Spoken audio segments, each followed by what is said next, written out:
Joe Arpaio, the tough guy former sheriff of Maricopa County, Arizona, announced that he's running for his old job on Sunday, exactly 2 years after President Donald Trump pardoned him for a federal contempt of court conviction. Watch out, world.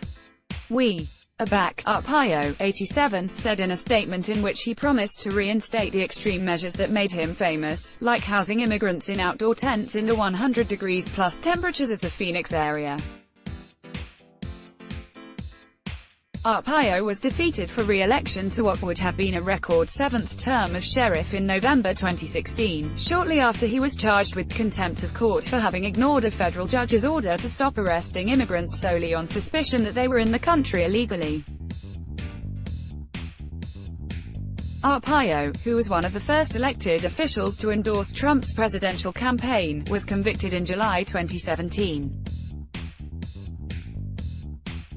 The next month, Trump pardoned him, saying he admired Arpaio's work protecting the public from the scourges of crime and illegal immigration. August 26, 201,700 to 58. Last year, Arpaio lost a Republican primary race for the U.S. Senate to Representative Martha McSally.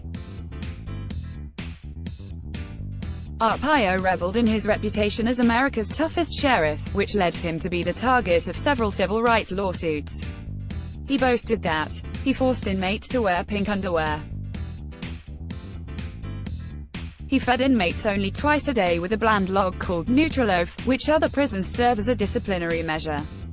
He subjected inmates to an in-house radio station that played patriotic music and opera for 20 hours a week. He called the station KJOE. In 2008 and 2010, a federal judge ruled that Arpaio's jails violated the constitutional rights of inmates when it came to medical care. Arpaio was also famous for housing prisoners in outdoor tents that he himself called concentration camps, where inmates complained that fans were inoperative and that their shoes melted. He was reported to have responded to the complaints by saying, "It's 120 degrees in Iraq, and the soldiers are living in tents, and they didn't commit any crimes, so shut your mouths," in his announcement on Sunday. Arpaio lamented that the last 4 years have proven to be a time of lost opportunities to continue the kind of tough policing this county needs. Joe Arpaio announced his 2020 bid for 7th term as sheriff. Thousands want me to run for sheriff.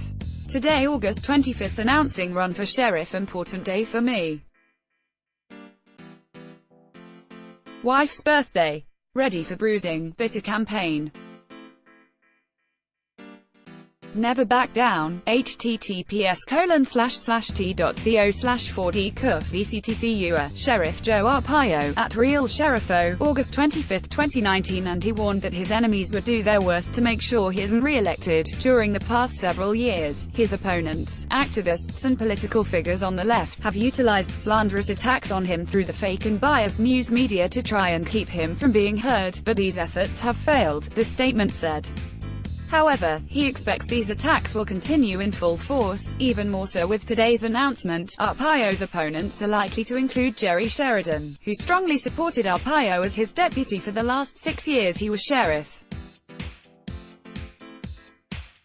Sheridan announced in February that he is also seeking the Republican nomination to challenge Sheriff Paul Penzone, who defeated Arpaio with 56% of the vote in 2016. Correction, August